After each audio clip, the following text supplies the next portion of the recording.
Maka marilah kita menjaga hati kita agar tetap bisa menjadi mukmin yang terbaik. Seperti sabda Nabi yang barusan, bahwasanya orang mukmin itu bukanlah orang yang pendam. Assalamualaikum warahmatullahi wabarakatuh.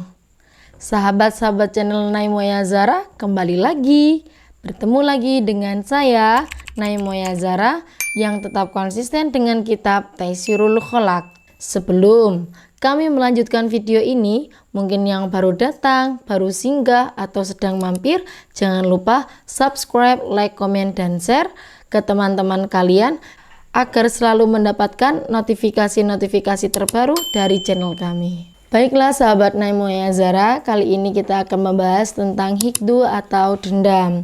Hikdu yaitu menyimpan perasaan buruk sehingga ingin menyakiti, ada rasa ingin menyakiti orang yang didendami.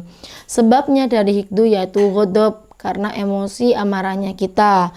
Maka sifat hikdu itu diikuti 8 perkara sifat yang akan disebutkan setelah ini.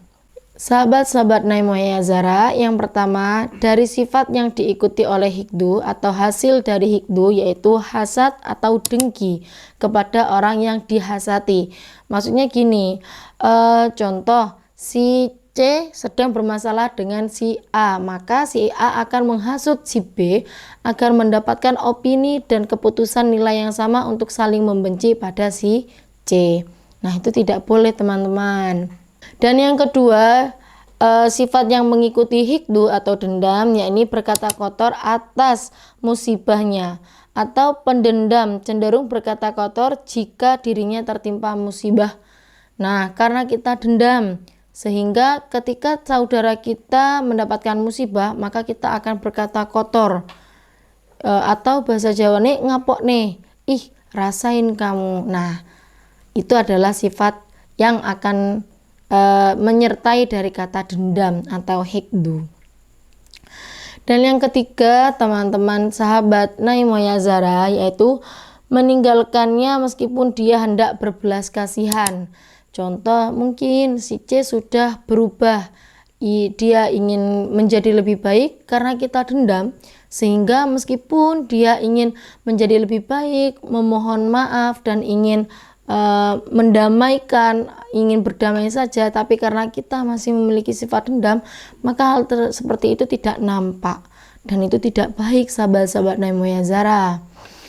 Dan yang keempat, sifat yang mengikuti dari hikdu yaitu berpaling darinya karena meremehkannya. Nah, karena mungkin si C pernah tersandung masalah pada si A, akhirnya si A selalu akan meremehkan si C. Ah, gitu aja aku bisa. Ah, seperti itu mudah. Nah, itu hasil dari hikdu atau dendam.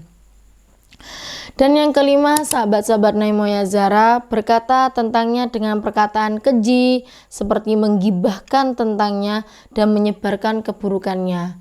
Dari sifat dendamnya kita, sehingga kita menggibahkan dia, menceritakan hal-hal keburukannya, berkata kotor tentangnya, sehingga membuat orang-orang lain menjadi terhasut dengan ucapan kita dan akhirnya membuat sebuah komunitas untuk membenci si C. Dan itu tidak baik teman-teman, itu dibenci oleh Allah dan Rasulnya. Dan yang keenam, teman-teman sahabat Naimoya Zara, menceritakan keburukannya karena ingin mentertawakannya. Kalau tadi sebelumnya itu menggibah, jadi menghasut agar mendapatkan opini atau kacamata pandang yang sama untuk membenci si C. Tapi yang keenam ini tujuannya untuk mentertawakan, jadi menggiring untuk meremehkan, mentertawakan si C. Nah, itu tidak baik teman-teman, itu termasuk penyakit hati, dendam, hikdu. Dan yang ketujuh, sahabat-sahabat Naimoya Zara, menyakiti dengan apapun yang bisa menyakiti badannya.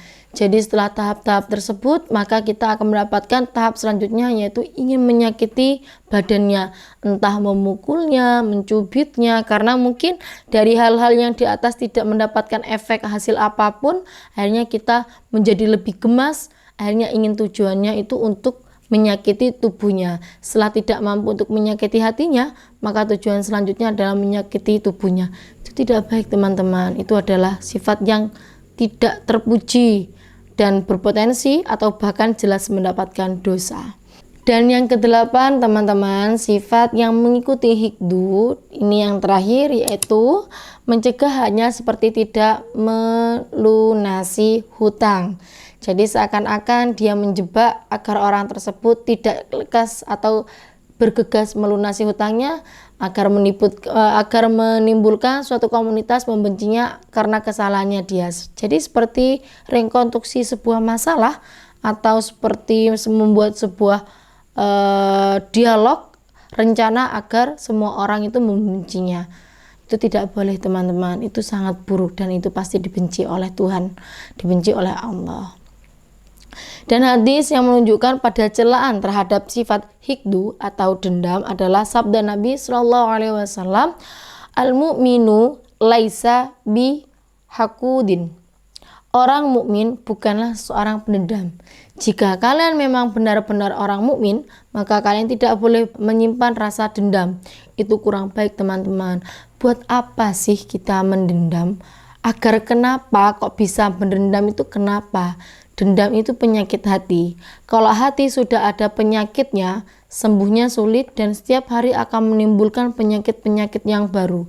Maka akan membuat hati kita menjadi mati atau rusak sehingga tidak bisa dimasuki oleh perkara-perkara yang baik selanjutnya, karena isinya sudah dengki, dendam, hasud, terus juga ghibah dan lain hal sebagainya.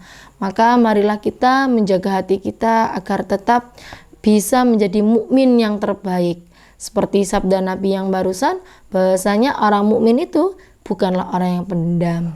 Baiklah teman-teman, sahabat Naim Moyazara, mungkin ada request tentang video, kritik, komen, silakan tinggalkan pesan di kolom komentar agar membuat kita lebih semangat lagi membuat video-video yang terbaru dari channel Naim Moyazara. Saya kira cukup pembahasan kali ini, semoga kita bisa berjumpa di video-video yang bermanfaat, inspiratif selanjutnya. Wallahu muwaffiq ila aqwamit thoriq. Assalamualaikum warahmatullahi wabarakatuh.